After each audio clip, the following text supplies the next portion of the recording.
Evet arkadaşlar, Doğan Spor'la birlikteyiz. Evet Ali, geçen hafta bir mağlubiyet var. Bu hafta nasıl hazırlandınız? İyi hazırlandık.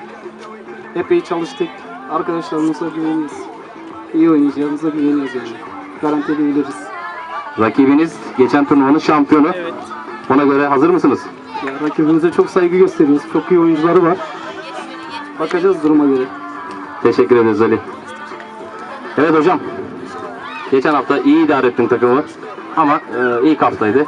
Uyum sağlayamadılar. Bu hafta nasıl çalıştınız? Ya şimdi geçen hafta bir mağlubiyet aldık. Bu hafta da biraz daha çalıştık. Daha iyi olmaya çalışacağız. İnşallah turnuvadan çıkacağız. Rakibiniz için ne söyleyeceksin? Rakibe başarılar diliyorum. İyi oynayan kazansın.